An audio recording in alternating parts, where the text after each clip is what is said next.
Senior పాత్రికేయుడు ఏవి శ్రీనివాసరావు తనయుడు వెంకట రాజేష్ మీద జరిగిన దాడిని రాష్ట్ర కాపు జేఏసీ పక్షాన తీవ్రంగా ఖండిస్తూ ఉన్నా.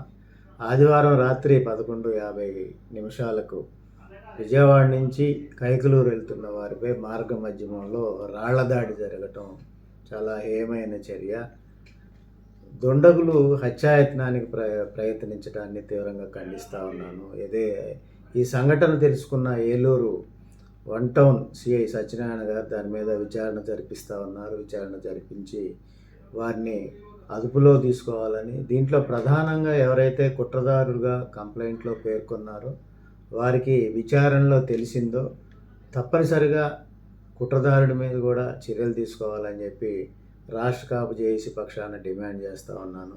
అంతేకాకుండా ప్రజాప్రతినిధులు కానీ, జిల్లా ఉన్నతాధికారి కానీ, ఆ తర్వాత స్థాయిలో ఉన్న పోలీస్ అధికారి కానీ తమ సామాజిక కోణం ఆలోచనతో చూడకుండా ఎవరైతే కుట్రదారుడు దాడి చేయించటం కోసం, వారిని హతమార్చడం కోసం ప్రయత్నించి రాళ్ల దాడి చేయించారో వారిని తప్పనిసరిగా వారు ఏ స్థాయి వారైనా వారిని అదుపులో తీసుకోవాలని, వారిని అరెస్ట్ చేయాలని చెప్పి డిమాండ్ చేస్తూ ఉన్నాం.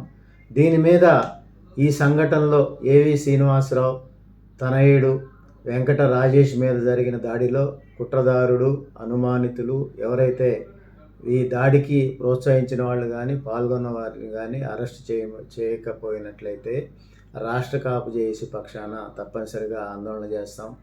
నిరసన కార్యక్రమం కైకలూరులోనే తప్పనిసరిగా చేస్తామని చెప్పి తెలియపరుస్తూ, ఏదైతే ఈ సంఘటన సీనియర్ పాత్రికేయుడిగా ఏపీడబ్ల్యూజేలో సీనియర్ నాయకుడిగా ఉన్న ఏవి శ్రీనివాస్కి రాష్ట్ర కాపు జేఏసీ పక్షాన, అదేవిధంగా జర్నలిస్టుల పక్షాన పూర్తి స్థాయి మద్దతు తెలుపుతూ వారి కుటుంబానికి రాష్ట్ర కాపు జేఏసీ పూర్తి స్థాయిలో అండదండలు ఇస్తుందని, ఈ సంఘటనలో బాధ్యులైన వారందరినీ అరెస్ట్ చేసేదాకా ఆందోళన కొనసాగిస్తామని చెప్పి తెలియజేస్తా ఉన్నాం.